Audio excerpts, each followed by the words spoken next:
Hello, everyone, and welcome to today's Fridays with Vistage webinar. Before we begin, I would like to go over some items to help you participate in today's webinar. If you are experiencing technical difficulties joining the webinar session, please dial support at 888-259-8414. When you join today's webinar, you selected to join either by phone call or computer audio. If for any reason you'd like to change your selection, you can do so by accessing your audio pane in your control panel. You will have the opportunity to submit text questions to today's presenter by typing your questions into the questions pane of your control panel.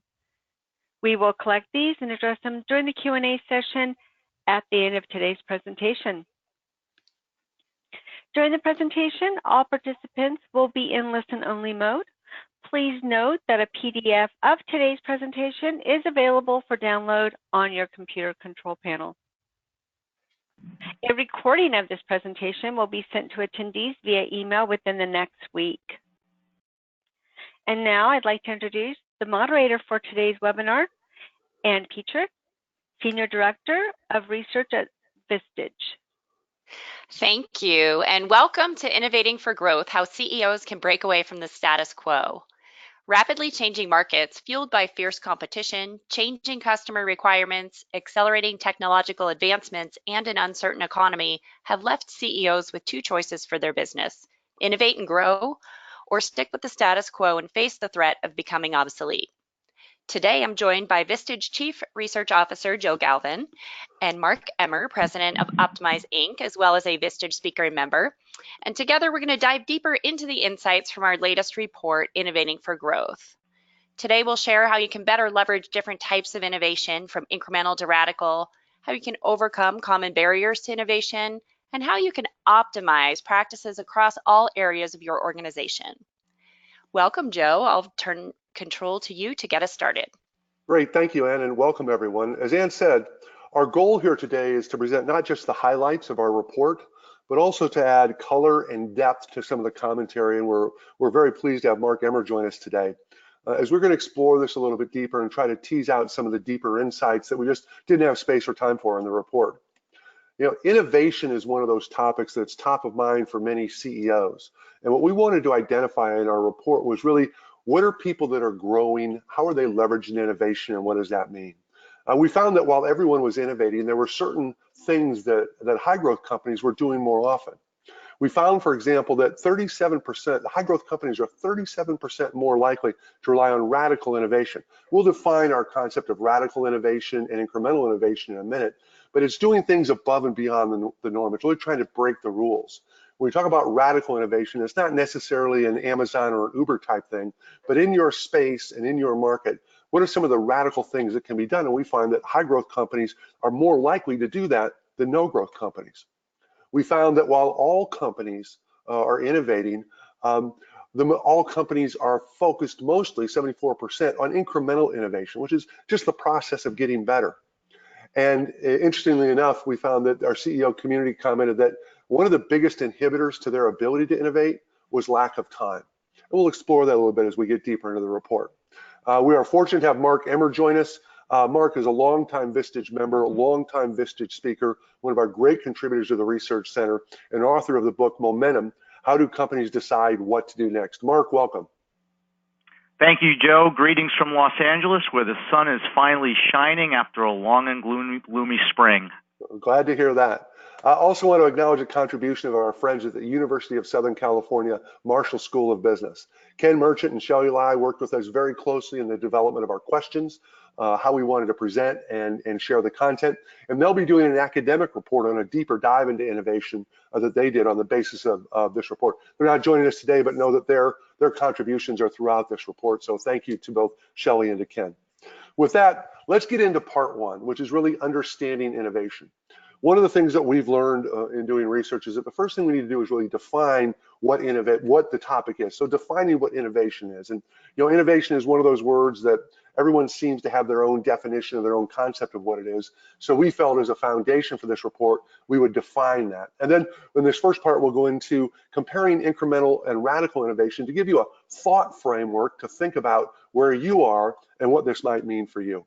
So let's start with defining innovation. Marc, I'm going to turn to you and ask you to help us with this. How do you define innovation, and how do you find folks out of the Vistage community define innovation? Well, the classical definition is deployment of any new idea, method, product. But I think there's a lot of noise around innovation. We're romanced by it, and we're also a little afraid of it. I think people are intimidated by words like radical and disruption and transformation, and we don't need to be. Instead of thinking of innovation in the context of an Apple or of an Uber, as you mentioned earlier, I think what we should be thinking about is how can we reframe our offer so that our customers think about us differently. So the path to competitive advantage doesn't need to mean some shiny new product. And I think what the data is telling us is that innovation can be achieved through incremental steps. So that's how we should be thinking about it. How do you think CEOs think about innovation? You interact and engage with so many of our community. How does innovation in their mind, what do you think that is? I think it's any improvement that they make to their products or services or their processes.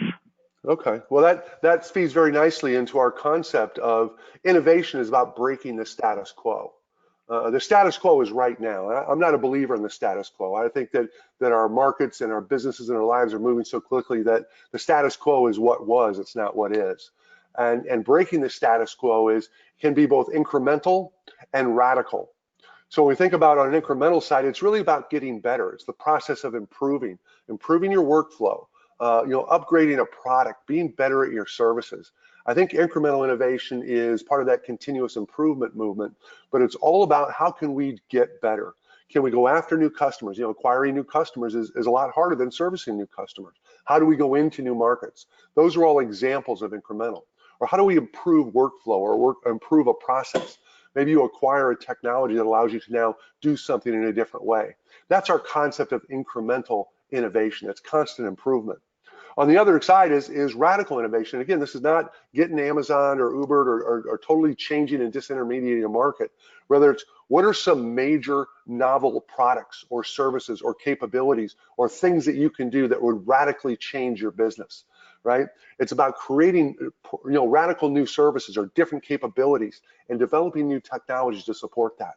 And everyone falls, all of our innovation falls somewhere on this continuum of both incremental and radical. The other construct to think about is when you talk about innovation is it proactive or reactive? Meaning you may be forced to innovate reactively should a competitor introduce a new product, come into a market that maybe they weren't there before, have a new competitor enter. It could also take the form of maybe a key employee leaves and now your workflow breaks down and you have to innovate just to get back to the status quo, let alone trying to improve. So that's on the reactive side. It's on the proactive side that we see those high growth companies really focus. Proactively, how can we get better? How do we refine our processes? How do we improve our products? Or in a more radical sense, how do we go on the offense? How do we go into new markets, maybe new geographies with new capabilities? This is our concept around innovation is about breaking the status quo. Maintaining the status quo, we think that's a recipe for long-term obsolescence. Again, the world we live in is moving too quickly and too rapidly.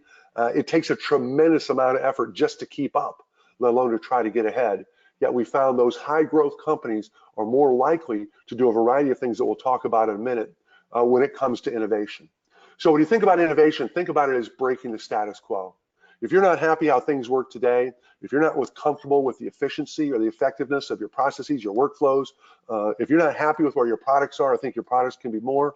This is what innovation is about. And that's why it's such an important and critical pillar to CEOs and to those companies that are focused on growth. So let's step forward now that we've defined it a little bit.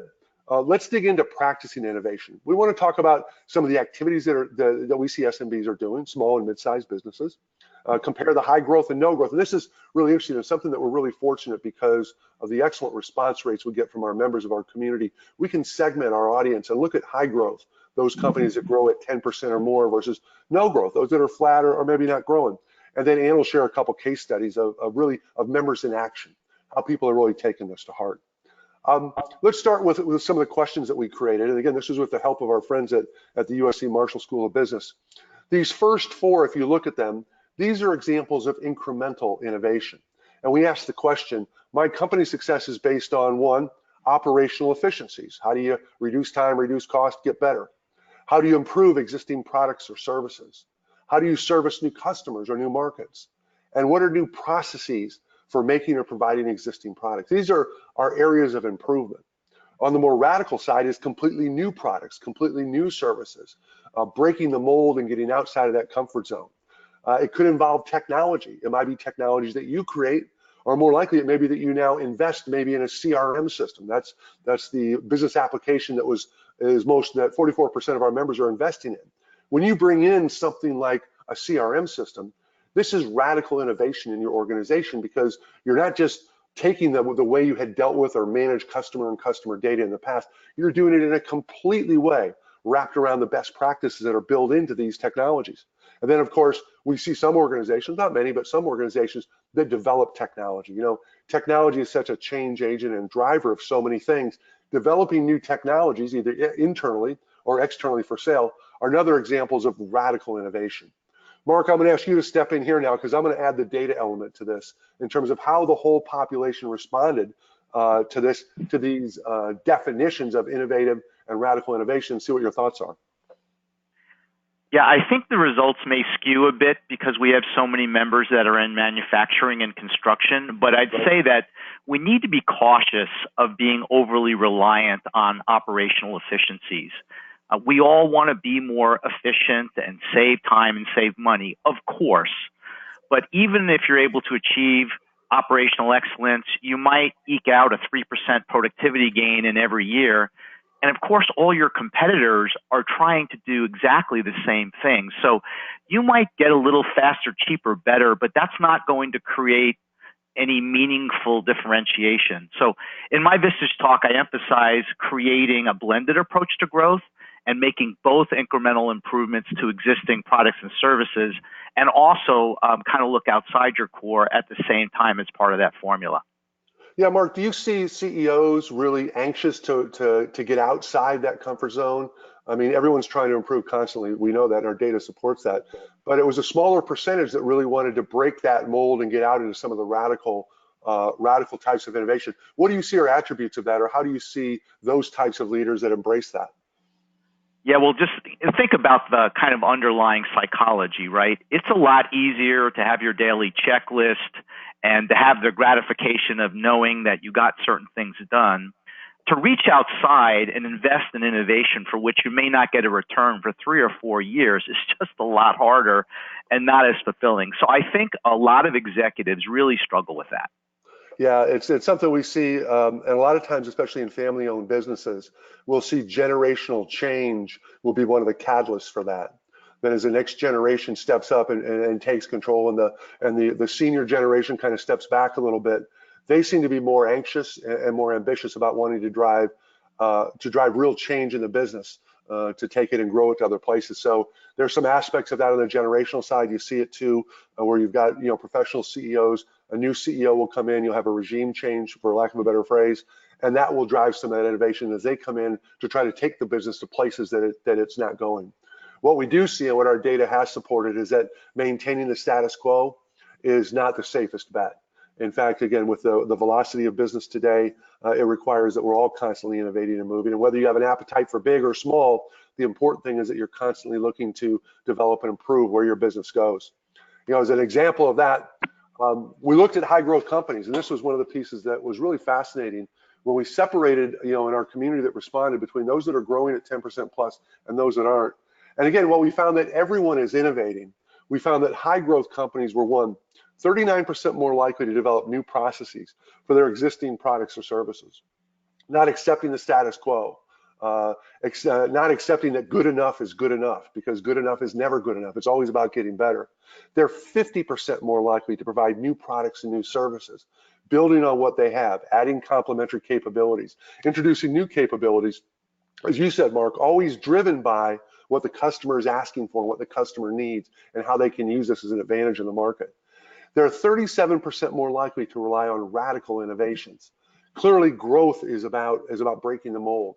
Growth is about going places you haven't been before, doing things you haven't done before. And there's risk that goes with that, of course, but with risk comes reward. And that's why we see at the extreme end of radical innovation, that's high risk. And we're not necessarily advocating for that, but to take some of these concepts of radical innovation, to break the mold, is a key catalyst to how high growth companies continue to grow. And especially in this long, steady, upward growth we've had with the economy over the last 8 to 10 years, it's growth on top of growth on top of growth, that compounded growth.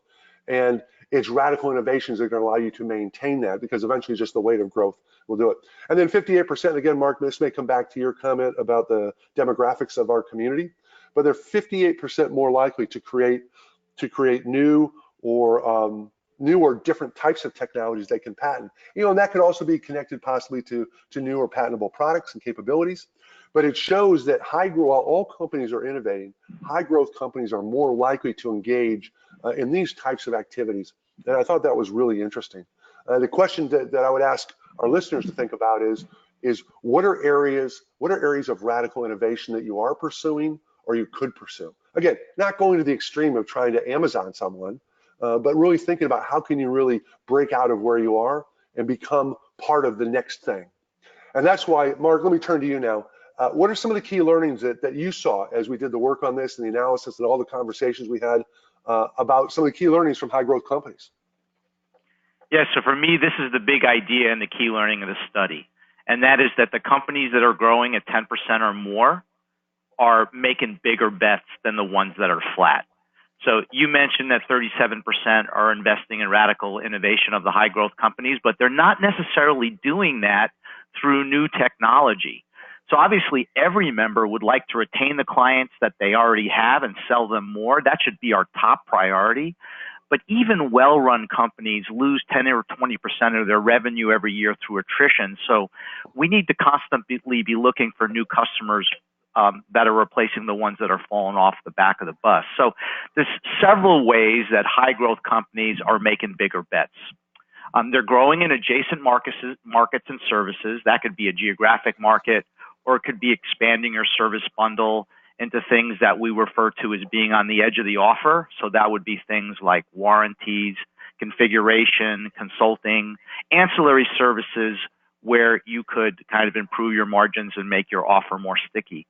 And then there's other ways that you can grow into adjacent markets, acquisitions being one. I thought it was really fascinating in the study that only about 1 in 4 Vistage member companies are active in acquisitions. But I think where members really should be spending their time as it relates to innovation is retooling their offer through business model innovation.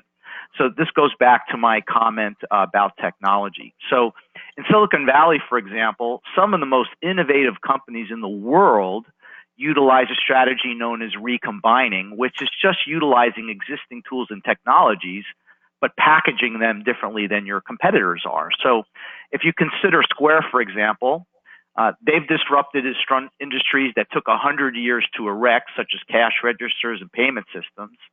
And initially, all they did was they cobbled together a solution utilizing technologies that their clients already had, like iPads and the internet. And then they applied a slightly different interpretation of payment technologies. And within 2 or 3 years, they were dominating those industries. So, and then once they achieved a market leading position, they were able to extend into ancillary services such as inventory management and financing. So more than anything, being innovative is about having a mindset where we are willing to experiment. And once you have that, bringing the resources to bear to enable, bringing resources to bear so that you can build products that the market will value. Mark, you mentioned this concept of mindset of innovation. Again, for many of our members, these are long-term businesses, multiple generation businesses. They've been very successful in their space for a long time. How does a CEO develop that mindset if it's not intuitive to them? Well, I think part of it's breaking the mold, right? Our orientation is a lot of companies are year to year. They have an annual budget. They may have their, objectives and action items that are for a year, and innovation has to be more long-term. It's making kind of some type of play to move the business in a new way, and also you mentioned the incremental innovations earlier. It's building the right muscle, the right habits within your management team so that there's an expectation that you will innovate. Well, you make a great point, and the concept that went through my mind was now proactive versus reactive. If you're in that mindset of just going to kind of want to stay in the status quo and everything is fine, if you haven't built that muscle memory, both with yourself and your organization, when something happens to you, and now you have to innovate to survive or to get back to where you were. Maybe, again, a new competitor moves into your market. Maybe you lose one of your top 2 or 3 people, and now the business begins to break down. How do CEOs who not instinctively or proactively about this, how do you see them reacting when they now, through something that happened to them, have to be reactive to this situation? Yeah, I see them moving way too slow. So I can think of a couple of companies that I've worked with that were in fast-growing industries, and they just didn't react to changes in the market fast enough. And and then you're swimming against the tide. So I think, for example, having predictive indicators that give you some kind of insight as to where the market is shifting is really, really important. Yeah, it almost suggests that you should be actively innovating just for the purpose of maintaining that muscle memory, to maintain that headset. So when something does happen, it's not like you're starting from square one. Rather, you have some energy around this versus everyone just being kind of comfortable doing what they're doing and doing what they've done versus having the courage to really step out and go for that big win. So it's really interesting here. And I'm going to shift to you now because one of the things that we always like to do in our studies is bring real world stories. I mean, one of the things members feedback to us is tell us people that are actually doing this. And Ann, I know you do a lot of the work in working with our members and bringing these stories to life. Share with us, if you would, the stories of these 2 folks that are featured in our study, but I thought it'd be great for you to share that with us now. Yeah, definitely. And listening to you talk, Mark, about the mindset and being willing to experiment, I think that that's a great characteristic of both of these case studies. So looking at both of these businesses as those that are really growing through some of these innovations, on the incremental side, Margaret Mitchell is the CEO of the Epicenter Med Spa, really had to shift her mindset. She recognized that she was very focused on the day-to-day. Her spa offered a wide range of quick procedures, and she had to, took a shift and asked herself, how can I put my business ahead of the competitors? And when she actually dug into the industry and her customers specifically, she found that in lieu of the wide range of quick procedures, that they actually preferred a more intimate experience where they were taking longer, and really shifted from single treatments to a tailored sequence of therapies. And that was a big shift for her business. So very incremental, but when thinking about the impact of those customers, now she built this a model where a lot of repeat business was encouraged, and also a lot of referrals came from that. And we see the results. Last January was 40% higher than any other January. So she really focused on stepping back, thinking about what the customers wanted, how she could differentiate the business, and found that really paid off for them. It seems, and it seems like there that the learnings were, it's less about the service you provide and as much about the experience that people were looking for when they came to one of her spas. Absolutely. Yeah. And she really immersed herself in that customer experience to really help understand that, customers wanted that greater intimacy, and it was worth their time and her business's time to take longer with each visit. And so that's definitely created a new competitive position for them. Excellent. Yeah, so then shifting to the other side, radical innovation, and if we looked at, think about those practices that we just shared, creating radical innovations or patentable technologies. Frank Sciarrino from Quote Countertops, he is a part of a family business, a legacy business of European countertops, where they have a kind of a legacy of innovation with some of the machinery they have and the products they bring in. But where Frank saw a big opportunity is in sales and marketing and how to engage with the customer. And the fact that, in countertops, you couldn't shop online like you can in many other areas. And I know from, doing a kitchen remodel, like someone had fancy technology and I could see my kitchen 8 ways to Sunday. Well, he took that kind of technology to countertops. And so now not only do they have a technology that enables them to better meet their customer needs, but this technology has become a separate business for them, quote, countertops.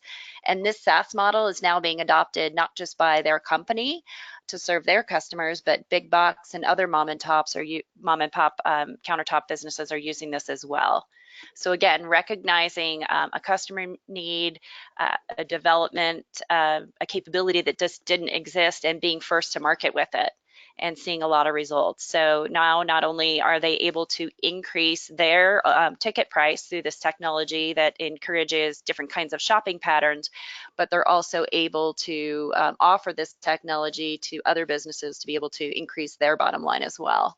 You know what I loved about Frank's story was, one, the belief in the market that people would never buy countertops online, that they had to go into a store, they had to see it, they had to touch it.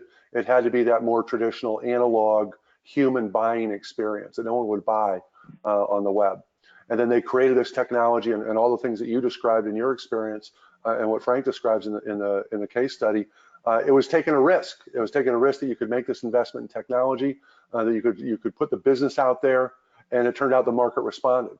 And the lessons of this is not just how Frank was able to embrace innovation, and again, back to what Marc said, had the mindset and the courage to go down that path.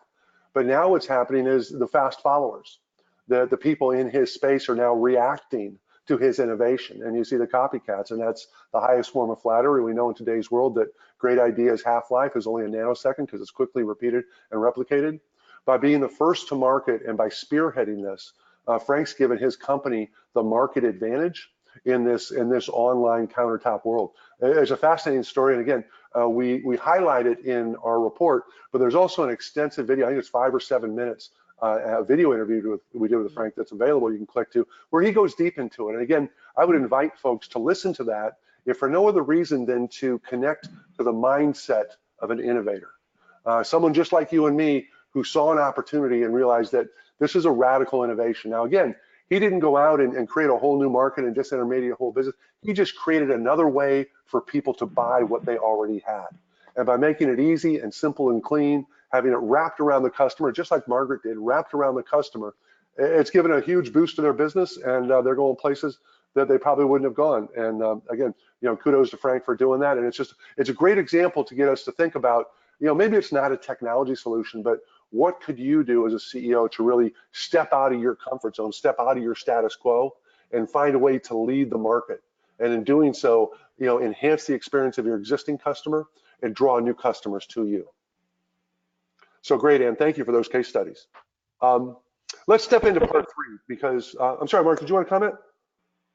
No, go ahead, Joe. Okay, very cool. So let's step into part 3 because we identified it. We talked about some examples of it and how to create that framework of radical and innovative and proactive and reactive. But we want to talk here about some of the barriers and then what are some of the enablers.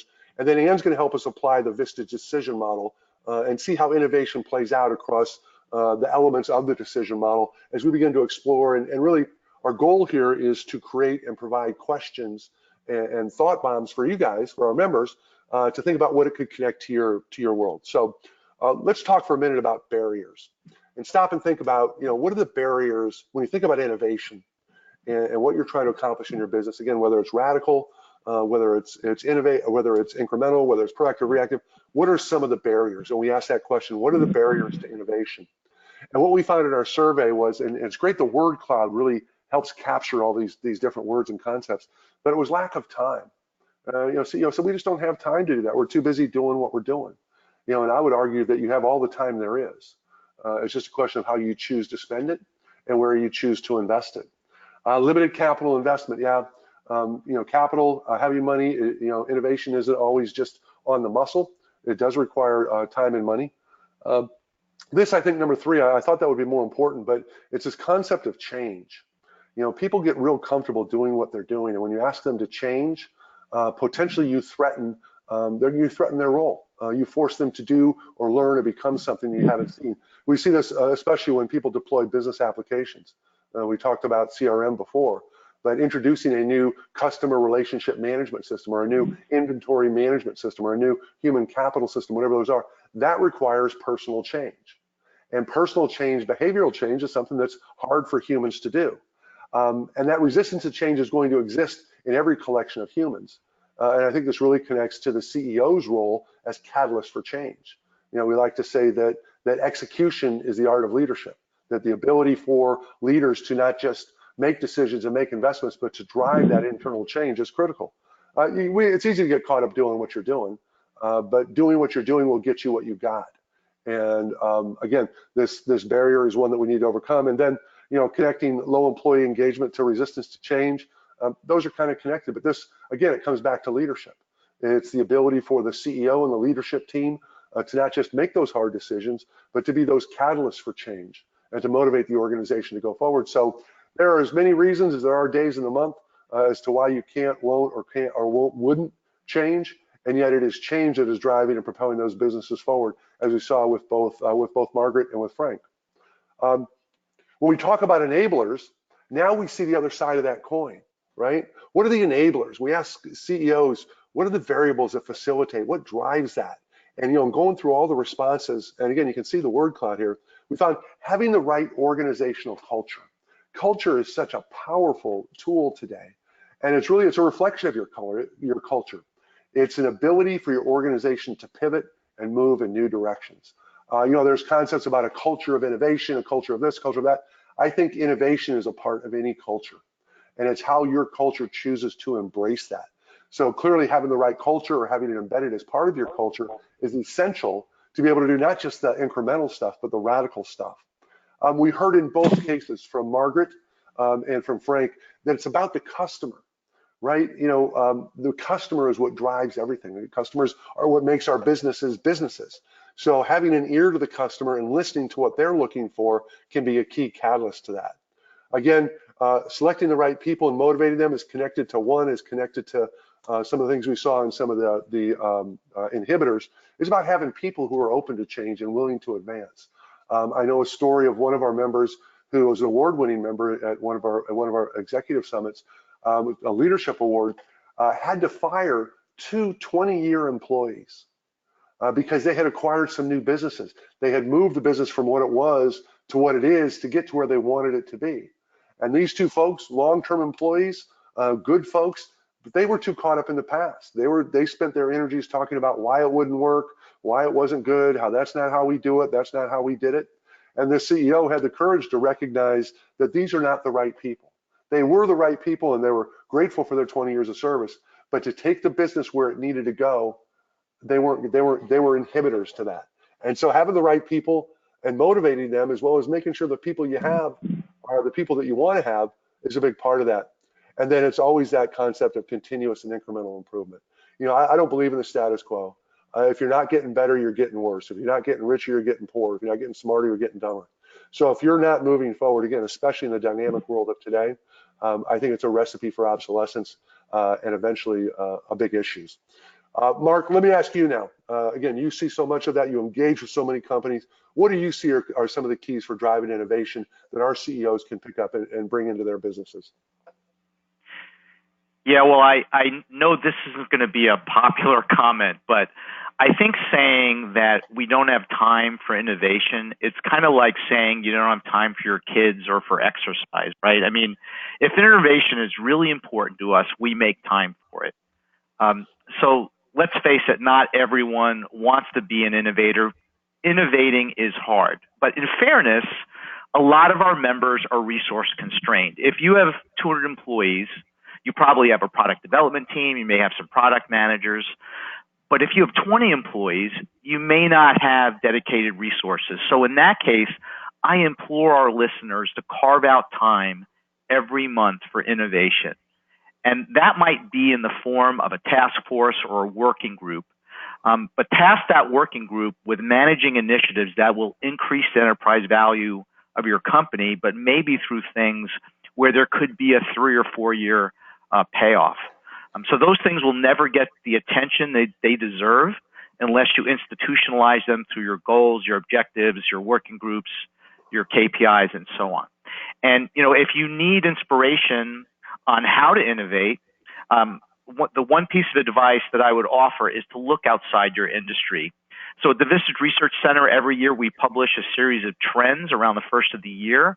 And, a couple times a year, I think it's really useful to do a steep analysis in your company and look at the social, technological, economic, ecological, and political factors, the trends outside your business.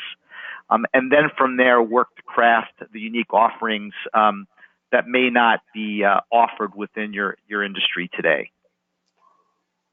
It's interesting. It's as you describe that task force and putting that together, it makes me think it's almost as if you're almost war game planning for what might happen to your business.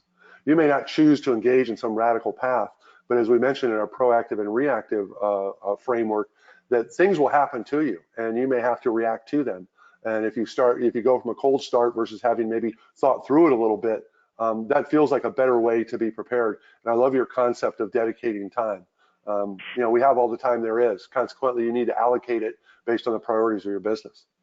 Yeah, the other thing, going back to your comment on culture, is of course we should be recruiting people who are innovative, and we should be rewarding creativity in building an innovative culture, whether that be through your values or it could be through performance management. But one of the things that I think is really interesting, kind of the fatal flaw in a lot of companies, is that their bonus programs for their managers are often based on EBITDA, which actually disincents investment in innovation. So we need to make sure that as leaders we practice what we preach and we're incenting the right behavior that we want to see. Yeah, I'll also point out that Marc does an amazing series of blog posts for us at year end, year start, where he goes into the social, technological, economic, ecological, and political trends. And you can go and look at those on our research center. They are some of our most highly read and popular articles, and I personally look forward to them at the start of each and every year. So Marc, thank you for that contribution. All right, so let's step forward. Ann, I'm going to ask you to connect us now to the decision model. The Vistage decision model is a model that we have created that allows us to look at the decisions that CEOs have to make. Decisions about themselves as a leader, decisions about how they will lead, and decisions about the business and how they're trying to drive it. So Ann, can you help set this up for us and then guide us through this discussion? Yeah, definitely. This is a differentiator for Vistage in terms of the decision model being a framework that's research-based and studying what are the decisions that CEOs are making each year to be able to optimize their business and enhance their leadership. And so while this model itself is a kind of categories of decisions that CEOs are making, it can also be used as a lens to look at your organization or any topic. And so for the next section of this session, we're going to really use this as a lens to look at innovation. And how does innovation intersect with all of these aspects of the decision model, starting with leadership and then extending into some of those areas of business optimization, including customer engagement, talent management, business operations, and financials. So first we'll go to leadership. And Marc, I want to ask you about, if you have a leadership goal of creating a culture that promotes innovation. We know that culture is a really big driver and a key decision for some of our CEOs, but how does innovation fit into the idea of creating a culture that embraces and promotes innovation? Yeah, well, I think one thing is that maybe we don't listen to our employees enough. So I'm often running strategy sessions where, we have the voice of the customer represented, but we often don't have enough of the voice of the employees. So I think a standard today is a lot of companies are investing in employee engagement, but a lot of those studies are employee satisfaction based. So I think if you want to create a great leadership culture around innovation, that really kind of starts with listening. And my experience has been that, it's often the shipping clerk or the retail associate or the person who's really close to the transaction with your customer that has really useful information about their pain points. And you can kind of include that in your outreach. And then I think it's, setting the right stage in terms of, like we said earlier, having working groups that are ideating and experimenting and also measuring your success, right? So there's a lot of ways that you can gamify this and have the right KPIs around innovation, which we'll talk about a little bit more later. Excellent. Okay, so next we're going to go to customer engagement. And Joe, the customer engagement goal that really relates to innovation is engaging with customers and listening and responding to market needs. And we just heard about Margaret and Frank, who actually, did exactly this. So I'm wondering if you can share a little bit more details about someone who might have this goal. Well, yeah, I was going to take this and build on the point that Mark made, is that oftentimes it's the frontline employees. Maybe it's your customer service, maybe it's your delivery, maybe it's your fulfillment. The people that are next to your customers are the ones who are hearing most clearly from our customers, your customers, what they're looking for and what they would want next. And there's always that aspect of the Henry Ford. If I'd ask my customers what they want, they'd want a bigger, faster horse. But at the same time, when you talk about these incremental improvements, like we saw Margaret do, by listening to customers and engaging with customers, you're able to tune, to develop, to enhance, and to create the type of product, service, and experience that will help customers understand that. So some of the questions you need to ask yourself is, as a CEO, how close are you to the customers? When was the last time you sat down with a customer service rep and asked some questions? Or when was the last time you actually took some calls from customers or met with customers? Not your biggest, highest profile customers, but your everyday customers. I think building a culture of innovation begins with listening to your customers. And it's not just listening to your customers, but allowing that feedback from that frontline customer person, be that a salesperson, a customer service, a marketing, field delivery, installation, whatever it means in your business, but to have a forum for those people to bring forward what they are hearing and what they are learning. Too often we see, especially in those businesses that want to maintain the status quo and be what they are, they tune that out. And we saw it in Margaret. And then in Frank's example, he anticipated for his customers. He didn't give them a faster, bigger countertop. What he gave them was a better way to buy countertops. And that's taking what you hear from your customers, extending it to what you know or believe or think can happen in the market, and projecting that forward. So I think the questions that people have to ask themselves when it comes to customers is, am I listening? Do I have the organization and the systems in place to not just listen, but to hear? And to take what we hear and incorporate it into our innovative thoughts. Clearly, the purpose of innovation is to help the business grow, and the business can only grow by improving what you offer to customers and making that available to more customers, both within your base and outside your base. Great. So Marc, I think that next we'll go to you, and I think we've spoken to this, both you and Joe, is really a talent management goal of getting the right people involved in innovation and keeping them motivated. And at the end, I do have a question, because I know you talked about having a task force or listening to the right people. But what do you think that who are the right people to get involved? Is it the leadership team? Is it a cross-departmental task force? How would you approach that? Yeah, I think the key thing is to have dedicated time. So as I illustrated earlier, if you're a larger private company, you probably have resources in the form of, say, an R&D team or a product team. If you're a smaller company, you probably don't have dedicated resources, so you probably need more of that cross-functional team. But I think the important thing is to carve out time.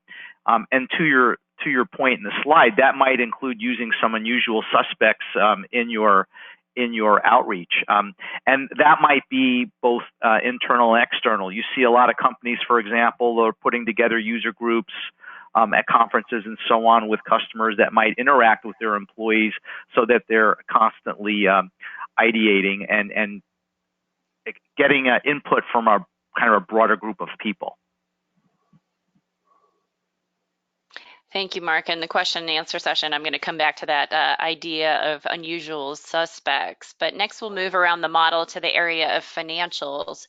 And what the goal there is a focus on long-term performance rather than short-term gains. And so I think, Margaret, again, that was a great example of moving from a wide variety of quick procedures to something that was going to build a long-term customer base that would come back again and again, and then also refer some of their friends because they're happy customers.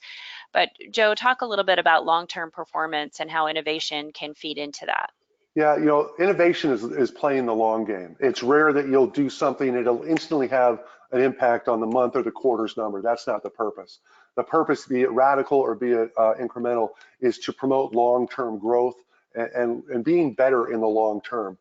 And that's why you have to look at innovation as part of the long game and one of the elements of your long-term growth strategy.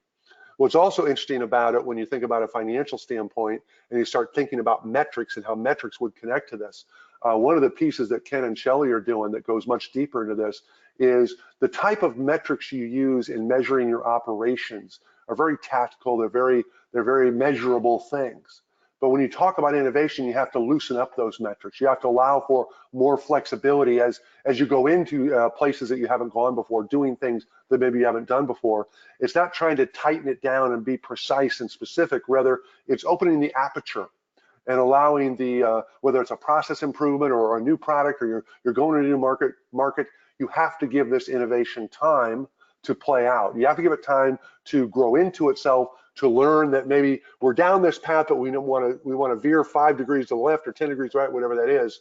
There's a headset to this from a financial standpoint. And again, our CFOs are hardwired to measure what can be measured. But we know that not everything that counts can be counted. And I think when you apply that concept, innovation, and take your metrics, it loosens up some of the pressure and allows the freedom of creation and innovation to really drive the business forward. So you have to think about innovation, one, as a long-term play. You have to realize that it's not going to have tactical gains, and you need to let the initiative kind of become itself and give it some room to run before you decide to either turn it off or to take it in some other radical direction.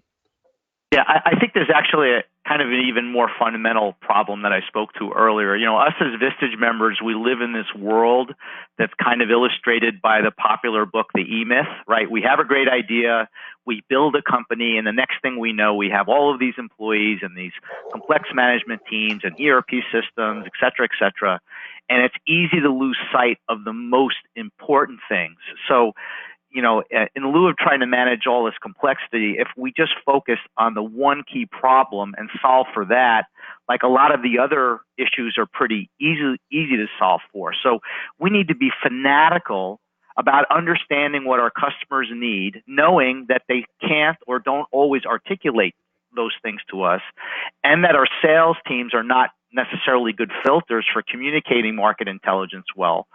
So that I think what you're describing, Joe, is the biggest barrier to innovation is kind of us and the way we think.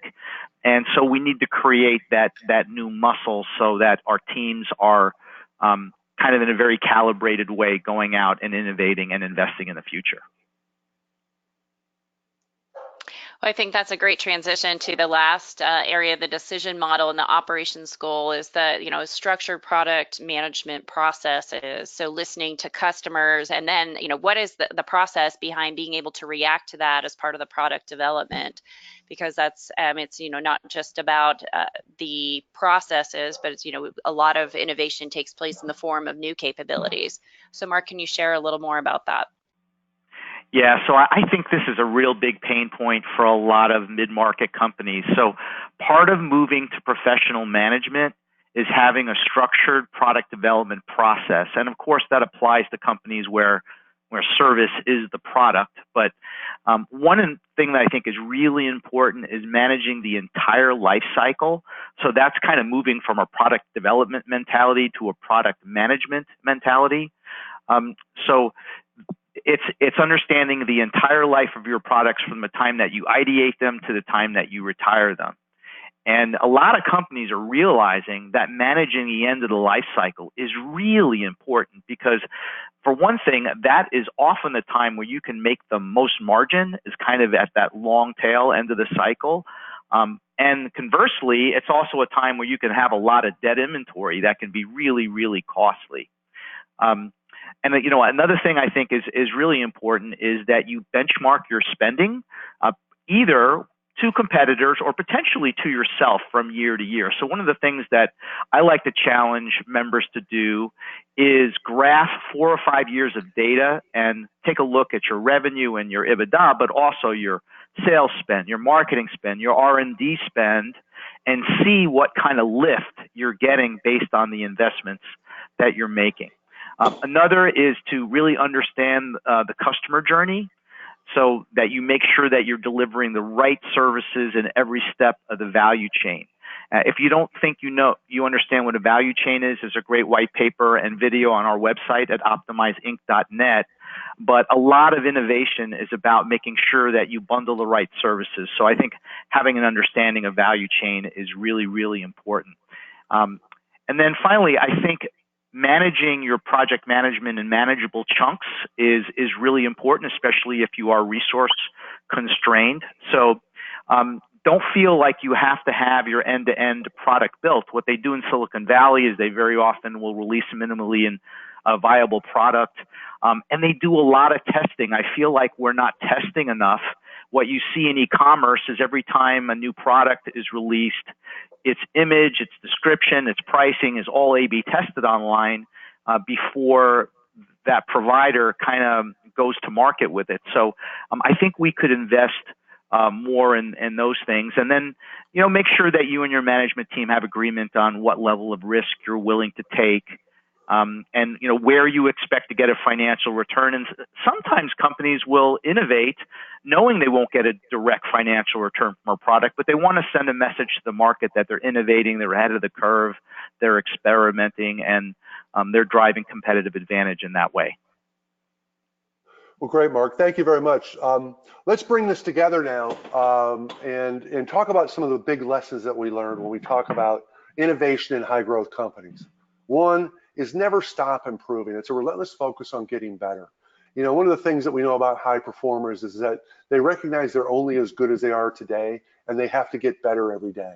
Because if you're not getting better, you're getting worse, because your competitors are working to get better, and we know that every day our customers expect more from us. Next is seek out radical innovation, but on a smaller scale. We brought this out a couple times. Even the example used with Franken and countertops.com, that wasn't a complete Netflix or Uber or Amazon. Rather, it was a radical step within the confines of the business of the market. It was doing something that they were already doing and doing it in another more innovative way, radical to the market, but had a massive impact on their customers. Next is understand something's going to break. It can break in terms of a product breakdown, a natural disaster, somebody leaves. Think about all the crazy things that happen to your business. It's innovation that will allow you to fix it and not just make it what it was, but make it something better. And Mark, you touched on this. It was a great comment about the culture and having that mindset and that muscle memory that when something does happen to you and you have to react, that you can use this innovative mindset to be able to not just repair it, but make it better. Because just getting back to the status quo is only going to put you in the same box. You have to think about your worst case scenario. I don't know if being Amazoned is actually a word, but what would happen if Amazon moved into your market and offered a competitive service? How would you react to that, right? What if you got Amazon? So part of, again, back to Mark, your concept about set aside time for innovative thinking, what would the worst case scenario in your business be? And how would you react to that?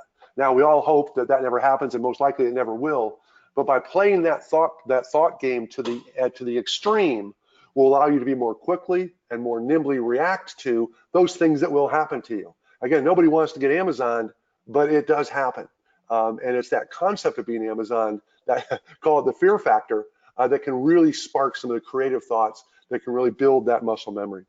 And then finally, accept the fact, and we made this point a number of times, we are living in a world of relentless change. There is no status quo. The status quo that was at the start of this call has already changed. And only those that have this mindset, that have this culture, and embrace innovation are the ones that are going to be able to capitalize and grow on this. So I'd like to say, Mark, thank you very much for both your contributions on a regular basis, but specifically today, your insights were brilliant. And thank you for moderating this, and I'll turn it back to you now for questions. And I'd like to say thank you to everyone for listening and contributing. And we hope we sparked thinking in your mind, because again, our job is not to answer questions, it's to raise questions. Joe, if I could just add, I'd like to thank you and Anne for your leadership in pulling together this study. Your contributions are just making our community so much stronger. Thank you so much. Thank you very much. So Anne, I'll turn it back to you to process some questions we got. Yeah, we have a few questions. Some of them we've touched on already, but the first one relates to the idea of shifting from top-down innovation to distributed innovation. And Mark, you talked about this a few times, but this is a cultural shift that might take some time to achieve. And so we're curious to hear your observations about the pace of change you've seen occur, and maybe what's the first step you recommend to a business leader seeking to make that innovation going from top down to a distributed model? Well, I think it starts with having a level of realism about your current state, and then your desired state, and then what changes are you willing to make to move from current state to desired state. Because that could be costly in terms of investment, or per our discussion, in terms of changing the culture in your organization. So I think it starts with gaining agreement within your management team about how ambitious you want to be and how much risk you're willing to take, and if you're willing to make those investments or not. Excellent. And one of the things you talked about earlier that relates to another question we had is about incentives to staff and how people are compensated or rewarded.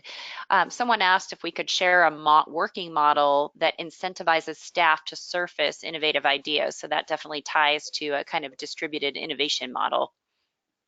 Yeah, well, this is really complicated. It's probably not something I can answer in 3 minutes, right? Because sometimes your investment in certain things fall below the EBITDA line, right? But I think just generally, I could make a general statement that if your primary driver in bonus plans is EBITDA, then people are going to be very cautious about the investments they're going to make, because those tend to be associated more with cost than revenue in the short term. So the model I would share is, what you should do is you should splinter off things that are investments which will not get a short-term return, so that you're not penalizing your team for investing time and energy in innovation. Well, I'd build on that too by saying the old school analog version is the suggestion box, right? That they used to see in business, where people would drop a suggestion either anonymously or not. But more proactively, this is one of the things that we see Sam Reese, our CEO, do, is that he'll just walk the halls and he'll find someone and he'll just start talking to them and asking them questions and listening to their perspectives and their perceptions of what's going on, and use that as a sounding device. And I think when you combine that with Marc's concept of setting aside a certain amount of time every month to get folks together and talk about it, I think those create multiple avenues to bring good ideas forward. And in ideation, all ideas are good ideas. We're not acting on these, but it creates that spark of creativity that may lead to something that could lead to something good. Right. Like, Sarah, I was working with a member yesterday who has complained that they have great innovation sessions, but they don't go anywhere. So I think part of leadership's charge is to create that connective tissue where, yeah, you're carving out time, but you've created specific objectives that you're advancing, and then you're measuring the effectiveness of those objectives. So, for example, a lot of companies will use KPIs like the percentage of their revenue realized from new products. So there are ways to measure your effectiveness in innovation. Yeah, to avoid those Groundhog Day meetings where you talk about the same great ideas, but yet nothing moves forward. Yes. All right. Well, I think we're nearly out of time. And so I want to invite anyone to download the report at vistage.com/innovate. That's where the report's available if you have not read that yet. And I do want to remind you of some upcoming webinars that we have, Vistage webinars. So first or the next is on Friday, July 26th. Tom Young is going to present how to boost your sales with high-performing digital marketing funnel. And then following that in August, on Friday, August 16th, we have human capital's role in creating value with Chelsea Wood. So I invite you to come to the Vistage Research Center at vistage.com/research-center to be able to look for those webinars and join us for those sessions as well. So thank you all. This is part of our goal of that being the SMB CEO's most trusted resource for research data and expert perspectives on the issues, topics, and decisions of business optimization and leadership enhancement. Thank you, Joe and Marc, and have a great day.